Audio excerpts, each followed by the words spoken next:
Selamat datang di channel Indah Kirana, channel tentang alur cerita anime Donghua. Yang suka dengan alur ceritanya, jangan lupa subscribe ya guys, biar gak ketinggalan alur cerita menarik selanjutnya. Tanpa banyak bicara lagi, mari dengarkan alur ceritanya. Semoga terhibur.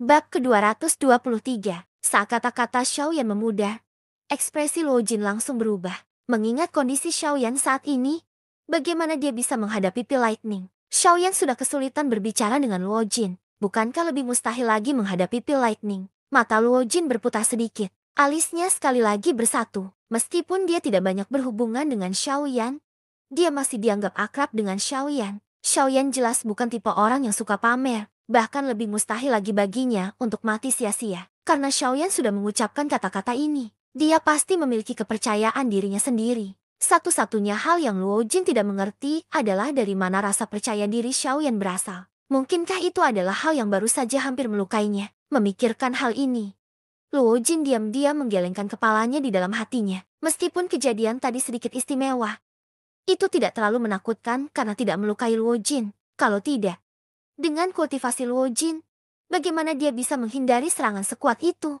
Luo Jin tidak mengerti di dalam hatinya. Namun, karena perkataan Xiaoyan, Luo Jin juga tidak berdaya. Dia mengangkat bahunya dan sedikit melengkungkan bibirnya. Baiklah, kalau begitu, aku tidak akan bertanya lagi. Aku hanya berharap kamu bisa memperkenalkan orang yang ada di tubuhmu kepadaku di masa depan. Kalau tidak, aku tidak akan dipukuli tanpa mengetahui siapa orangnya. Saya tidak punya kebiasaan dipukuli tanpa alasan. Mendengar ini, Xiaoyan tersenyum. Dia sekali lagi dengan lembut memarahi Xiao Jin di dalam hatinya dan tersenyum. Baiklah, jika waktunya tepat, saya akan memperkenalkan dia kepada Anda. Saat itu, jangan kaget. Setelah kata-katanya memudar, Xiaoyan tidak mengatakan apapun lagi.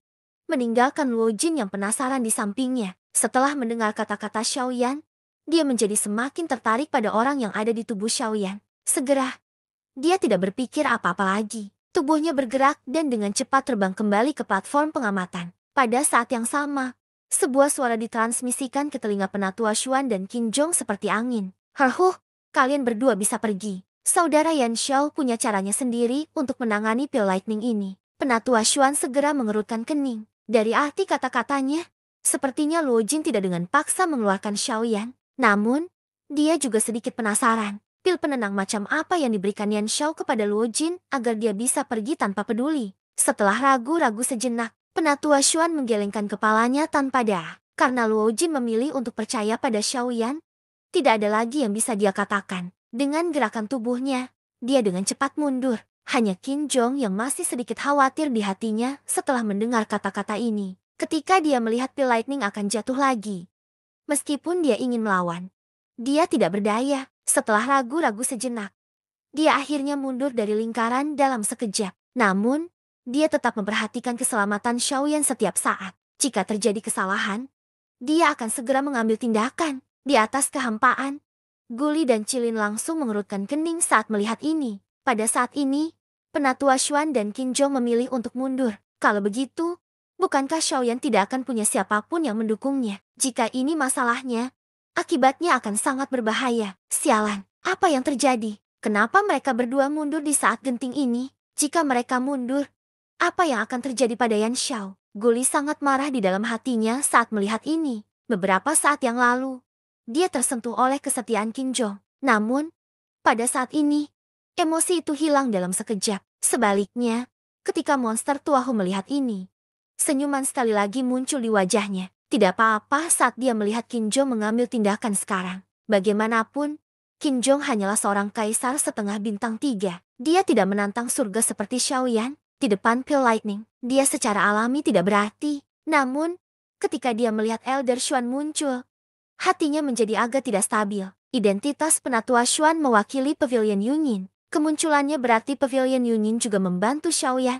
Pembelotan Pavilion Yunyin bahkan membuat sosok tua seperti Yan Bing merasa agak takut. Jelas, dia juga merasakan pencegahan dari Pavilion Yunyin di dalam hatinya. Namun, pada saat ini, ketika mereka melihat Penatua Xuan dan Qin Zhong pergi satu demi satu, mereka berdua menjadi bahagia sekali lagi. Kali ini, Yan Xiao kehabisan akal. Namun, di sisi lain, mau tak mau mereka memiliki keraguan di hati mereka. Keduanya pergi bersama agak aneh. Qin Zhong dengan tegas berteriak untuk melindungi Yan Xiao dengan nyawanya di bawah tatapan semua orang di kota liar kuno. Bagaimana dia bisa tiba-tiba melakukan ini?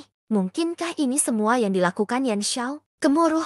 Sebelum mereka bisa berpikir lebih jauh, awan petir yang tak terbatas di langit bergolak sekali lagi. Suara gemuruh guntur seperti gempa bumi. Pikiran semua orang langsung terputus. Tatapan mereka secara seragam memandang ke arah Xiaoyan. Tanpa perlindungan Qin Zhong dan Penatua Xuan, Xiaoyan pasti akan mati jika dia menghadapi pil lightning. Di galeri tontonan, Penatua Xuan juga sedikit mengernyit saat dia melihat ke arah Xiaoyan. Hatinya dipenuhi keraguan. Dia benar-benar tidak bisa membayangkan apa yang bisa dilakukan Xiaoyan jika tidak ada yang membantunya dalam kondisinya saat ini. Selain Penatua Xuan, Luo Jin tersenyum acuh tak acuh saat dia memandang Xiaoyan. Dia juga memiliki keraguan dalam hatinya. Bagaimana Xiaoyan bisa memblokir pil lightning? Berapa banyak trik yang dia punya? Sizzle, awan petir bergejolak dan garis retakan tiba-tiba terbentuk. Segera setelah itu, pil lightning yang menakutkan, yang seperti pedang raksasa yang menopang langit, sekali lagi turun. Kali ini, Qin Zhong dan Penatua Xuan tidak lagi menghalanginya. Ia langsung menerobos udara dan langsung menyerang Xiaoyan. Jika serangan ini mendarat, kemungkinan besar bahkan dengan kekuatan Xiaoyan di puncaknya, dia masih akan menderita luka serius, cedera. Terlebih lagi, Xiaoyan sedang menghadapinya saat ini. Jika dia terkena serangannya, kemungkinan besar Xiaoyan akan langsung hancur menjadi debu. Swoosh! Di langit, ketika pil lightning turun, cincin penyimpanan di jari Xiaoyan segera berkedip. Segera setelah itu, sosok hitam pekat langsung muncul di depan Xiaoyan. Itu langsung menyerang pil lightning yang menakutkan di langit. Ketika semua orang yang hadir memfokuskan mata mereka pada sosok hitam gelap, bahkan ekspresi Luo Jin dan Penatua Xuan di galeri tontonan tanpa sadar berubah drastis. Apakah ini benda di depan mereka yang membuat Xiaoyan percaya diri dalam menghadapi pil lightning? Bukan manusia atau hantu yang bisa menjadi senjata untuk menghadapi pil lightning. Ini tidak main-main, kan? Tetua Xuan tertegun sejenak. Pada akhirnya, dia tidak bisa menahan diri untuk tidak menegurnya dengan marah. Luo Jin di sampingnya juga mengerutkan kening. Kata-kata Penatua Xuan juga merupakan kata-kata di dalam hatinya. Bagaimana boneka bisa bersaing dengan pil lightning? Yang terpenting, kekuatan boneka ini hanya ada di kelas Doshang bintang 7. Boneka dengan kekuatan seperti itu kemungkinan besar bahkan tidak akan mampu menahan satu serangan pun dari pil lightning. Pada saat ini, ekspresi Qin Zhong dan Guli juga berubah drastis. Sulit membayangkan bahwa metode yang digunakan Xiaoyan untuk menangani pil lightning sebenarnya adalah boneka yang tidak memiliki sedikit pun jejak kehidupan. Apalagi kekuatan boneka ini sebenarnya sangat lemah. Bab 224. Wajah Guli dan Cilin dipenuhi rasa tidak percaya saat mereka melihat boneka yang keluar dari langit. Mereka tidak dapat memahami bagaimana Xiaoyan sebenarnya menggunakan boneka untuk memblokir pil lightning. Orang ini, apa dia gila? Bagaimana mungkin mengandalkan boneka untuk memblokir pil lightning? Bagaimana boneka ini, yang baru saja mencapai kekuatan Doseng bintang 7, bisa menandingi pil lightning? Tubuh Guli gemetar saat dia berdiri di ruang kosong. Hatinya sangat cemas. Tangannya terkepal erat di balik lengan bajunya. Butir-butir keringat dingin yang besar perlahan-lahan muncul di dahinya. Dia benar-benar tidak berani mempercayai pemandangan di depannya. Setan tua hutan tanpa sadar mengangkat alisnya saat melihat pemandangan ini. Hatinya juga tidak mengira Xiaoyan akan menggunakan hal yang kekanak-kanakan untuk menghadapi pil lightning. Apakah dia benar-benar berpikir bahwa pil lightning adalah sesuatu yang dapat dengan mudah diblokir? Bahkan pil lightning yang ditarik Modi dari pil Meru telah menyebabkan dua kaisar setengah di bintang 8 menghabiskan banyak kekuatan. Saat ini, pil lightning yang ditarik Xiaoyan dari pil Emperor kesengsaraan bahkan lebih kuat dari sebelumnya. Namun, boneka Doshang bintang 7 ini sebenarnya berani bermimpi untuk melawan pil lightning. Apakah ini bukan lelucon? Saat ini, bahkan cukup banyak orang di kota buas kuno di bawah yang merasa kaget saat melihat boneka tersebut. Namun, mereka tanpa sadar mengeluarkan tawa dingin di dalam hati mereka pada saat yang bersamaan. Pil lightning yang tertarik dengan pil obat tingkat D bukanlah sesuatu yang bisa dihadang oleh boneka kelas Doshang. Perlu diketahui bahwa pil lightning telah menyebabkan dua kaisar setengah di bintang 8 di langit menderita kerugian besar. Bagaimana bisa dihabisi oleh boneka ini? Pada saat ini, semua orang yang hadir dipenuhi keraguan terhadap boneka Xiaoyan ini. Bagaimanapun, kekuatan boneka ini agak terlalu lemah. Dengan mengandalkan benda ini saja, mustahil ia bisa bersaing dengan Xiaoyan. Xiaoyan memusatkan seluruh perhatiannya pada pil obat di dalam kuali di depan tatapan ragu semua orang. Dia sepenuhnya mengabaikan semua perubahan tak terduga di dunia luar. Boneka itu akhirnya bertabrakan dengan keras dengan pil lightning di depan tatapan penuh harap dari banyak orang. Bang! Ledakan menakutkan yang memekakan telinga terdengar. Boneka Doshang bintang 7 di langit langsung dikirim terbang oleh pil lightning. Tubuhnya yang hitam pekat seperti potongan logam besar saat ia merobek ruang kosong dan menghantam tanah di bawahnya. Ketika semua orang mengangkat mata dan melihat ke atas, mereka melihat bahwa boneka itu memang telah dikirim terbang. Namun, pil lightning menakutkan yang turun dari langit telah menghilang dalam sekejap. Seolah-olah itu menghilang ke udara. Adegan ini membuat semua orang langsung teringat pada wayang. Mungkinkah boneka itu dengan paksa menyebarkan pil lightning? Clamor. Saat pemikiran ini muncul di benaknya, seluruh kerumunan langsung menjadi gempa.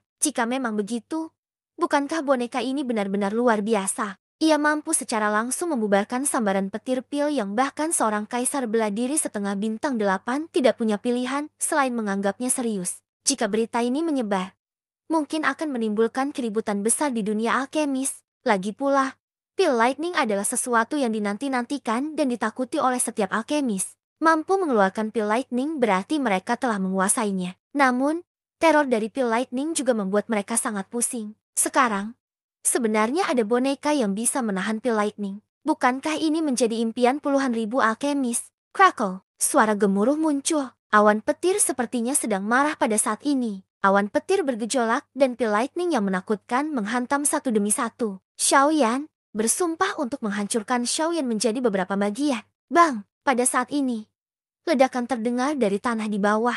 Setelah itu, sosok hitam pekat langsung melesat seperti bintang jatuh. Raja Utara tiba-tiba mengepalkan tinjunya ketika dia muncul. Tubuhnya bergerak dan dia sudah berada ratusan ribu kaki di langit, menghadapi pil lightning yang baru saja turun. Raja Utara dengan kejam melemparkan pukulan ke depan untuk menemui pil lightning. Saat pil lightning bersentuhan dengan tinju Raja Utara, seolah-olah pil lightning telah jatuh ke dalam jurang maut. Pil lightning langsung terserap ke dalam tubuh Raja Utara. Hanya pil lightning yang tersisa di permukaan tubuh Raja Utara menjadi bagian dari tubuhnya kekuatan. Bung, bung, bung. Di langit, Raja Utara seperti dewa perang yang menentang surga saat dia mengamuk melalui puluhan ribu petir. Tak terhitung banyaknya orang di bawah yang tercengang saat melihat ini. Mereka telah melihat orang memblokir pil lightning. Namun mereka belum pernah melihat seseorang memblokir pil lightning dengan cara seperti itu. Setiap kali pil lightning jatuh dari petir, Raja Utara akan langsung menyerang ke depan. Dia akan mengambil pil lightning dan menghantamkannya ke tubuhnya. Meskipun lubang menakutkan akan terbentuk di tubuhnya, dia akan pulih dalam beberapa tarikan napas. Setelah itu, dia akan segera mengambil pil lightning lagi. Bagaimana ini bisa memblokir pil lightning? Dia jelas-jelas mengambil pil lightning seperti sedang mengambil seekor laut. Dari penampilan Raja Utara yang menyerbu ke kiri dan ke kanan, sepertinya dia baru saja menusuk awan petir di atas kepalanya dan menelannya. Terlebih lagi, saat pil lightning terus-menerus diserap ke dalam tubuh Raja Utara, beberapa kaisar bandi di langit dengan cepat menyadari bahwa kekuatan Raja Utara meningkat dengan kecepatan yang sangat menakutkan. Pada saat ini, kekuatan Raja Utara telah mencapai bintang ke-8 kelas Doshang dari bintang 7 awal kelas Doshang. Terlebih lagi, kekuatan Raja Utara masih meningkat. Pil lightning ini ditelan paksa oleh Raja Utara. Saat ini, semua orang akhirnya mengerti. Pantas saja Xiaoyan berani menggunakan boneka kelas Doshang untuk memblokir pil lightning. Boneka ini adalah musuh dari pil lightning. Selama ada pil lightning, itu akan sepenuhnya ditelan oleh boneka itu. Setelah itu, menjadi makanan bagi wayang untuk menambah kekuatannya. Menambahkan identitas Xiaoyan sebagai seorang alkemis, pertumbuhan boneka ini bahkan lebih besar daripada murid jenius dari beberapa faksi besar. Sulit membayangkan tingkat menakutkan seperti apa yang akan dicapai oleh kekuatan boneka ini di masa depan. Setan tua Hu dan yang lainnya melihat boneka ini. Wajah mereka akhirnya menunjukkan ekspresi serius. Saat ini, mereka tidak punya pilihan selain mengakui bahwa kekuatan Xiaoyan benar-benar menakutkan. Bukan hanya bakat pelatihannya yang menakutkan, tetapi bahkan boneka ini pun sangat menantang surga. Sulit membayangkan betapa menakutkannya setelah matang sepenuhnya. Wajah Old Xuan dan Luo Jing juga dipenuhi dengan keterkejutan dari galeri tontonan. Ini adalah pertama kalinya mereka melihat boneka yang aneh. Boneka ini sangat kuat. Tidak heran Xiaoyan begitu yakin tentang hal itu. Bang! Petir pecah dengan sebuah pukulan. Waktu berlalu dengan cepat. Aura di tubuh Raja Utara telah mencapai level bandi. Namun, awan petir di atas kepalanya tidak menunjukkan tanda-tanda akan menyebar bahkan sampai sekarang. Tampaknya pil lightning ini tidak hanya mampu menyakiti Xiaoyan, sebaliknya, mereka menambahkan bahan bakar ke dalam api kekuatan Xiaoyan secara keseluruhan. Gemuruh, awan petir bergejolak sekali lagi. Pada saat ini, awan petir telah mencapai tahap terakhirnya. Pada saat ini, kekuatan Raja Utara sudah naik ke tingkat yang lebih tinggi. Dari ban di bintang 6, di permukaan, tampaknya tidak lebih lemah dari leluhur keluarga Ligan. Namun, tidak ada yang tahu siapa yang akan lebih kuat jika mereka berdua bertarung. Awan petir tidak menyembah. Kali ini, Raja Utara dengan paksa menyerbu ke dalam badai petir yang bergejolak di bawah tatapan kaget ribuan orang. Gemuruh, gemuruh. Setelah gemuruh yang memekakan telinga, sosok berotot dengan asap hitam di sekujur tubuhnya terbang keluar. Awan petir juga berangsur-angsur menghilang. Pada saat ini, kekuatan Raja Utara telah sepenuhnya stabil pada level ban di bintang 6. Kali ini, Xiaoyan mendapat banyak manfaat dari penyempurnaan pil tingkat kaisar. Bersambung ke bab selanjutnya.